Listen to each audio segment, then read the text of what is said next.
you for everyone. The help.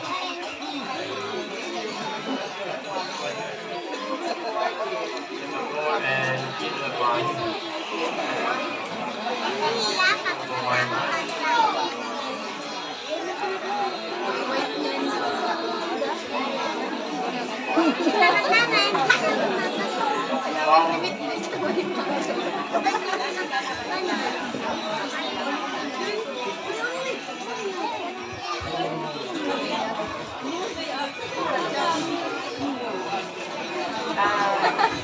Hello po sa Gabos pong nag-repeat sa mong kasal, kahit po kasi bago nag-uran, at least po yan, pinagbigyan mo po kita, at least mayroon pong uran niya. Salamat po sa Gabos na nakaibig. Sana po napasok Gabos sa mong handa. Salamat po sa Gabos na nagtaong. Init po ang samuyang food. Samuyang bilang mag-ago. To my husband, thank you for everything. I know it's your first time to experience like this in Taiwan. Nahihirapan ako dito.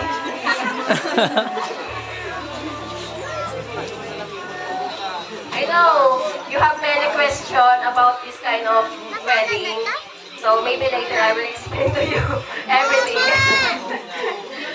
So thank you because I never expect in my life that my husband is foreigner. Being a breadwinner, akala ko magiging kita na lang ako habang buhay. Pero ay, naiiyak tuloy ako.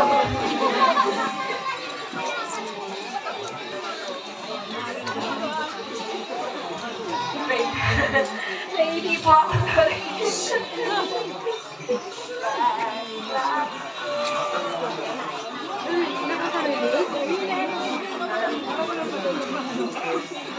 Papasalamat po ako dahil binigyan pa rin po ako ni Lord ng baby na akala ko hindi mangyayari. Kasi nga po, alam ko po yung hirap ng buhay na pinagdaanan ko. Lahat po ginawa ko para sa aking pamilya. Pero sigat na po ang nagawa ng paraan. Siguro, sabi niya, deserve ko na pagkakaroon ng baby at magkaroon ng pamilya. Lahat ng mga kapatid ko at pwede ko lang na sana pagbutihin niyo at magsilikap din kayo. Sa lahat ng mga kabataan dito, alam natin yung hirap ng buhay. Huwag kayong susuko. Dahil ako, alam ng lahat ng mga nandito yung napagdaanan ko sa buhay. Nagtatarok ako, nag-aani ako lahat na napagdaanan ko bago ko naabot yung pangarap ko na makapag-abroad. Madaming pagsubok yung napagdaanan ko bago ko nakapag-abroad, pero never ako sumuko.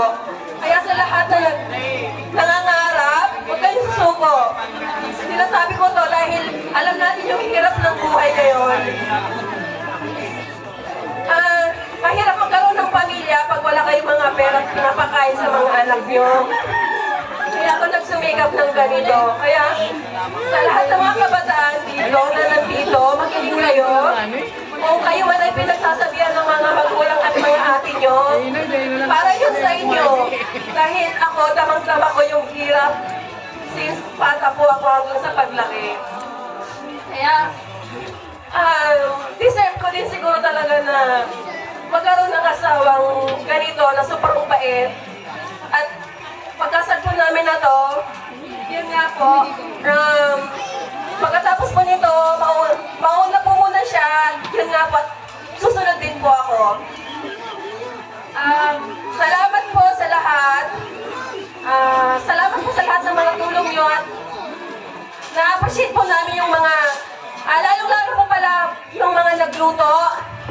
Salamat po sa lahat dahil alam po namin yung pagod nyo at puyat nyo po dahil po sa aming preparasyon pong ito pang makapagluto po kayo ng masarap para po sa mga pumunta po dito sa amin. Sa lahat po ng tumulong, maraming salamat po. Labis po kami nagpapasalamat sa inyo sa lahat po ng mga sakripisyo at puyat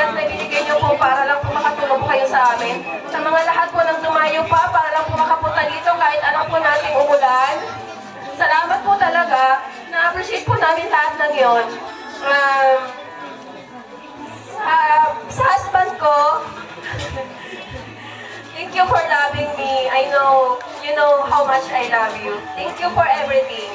Yun lang po. Maraming salamat po.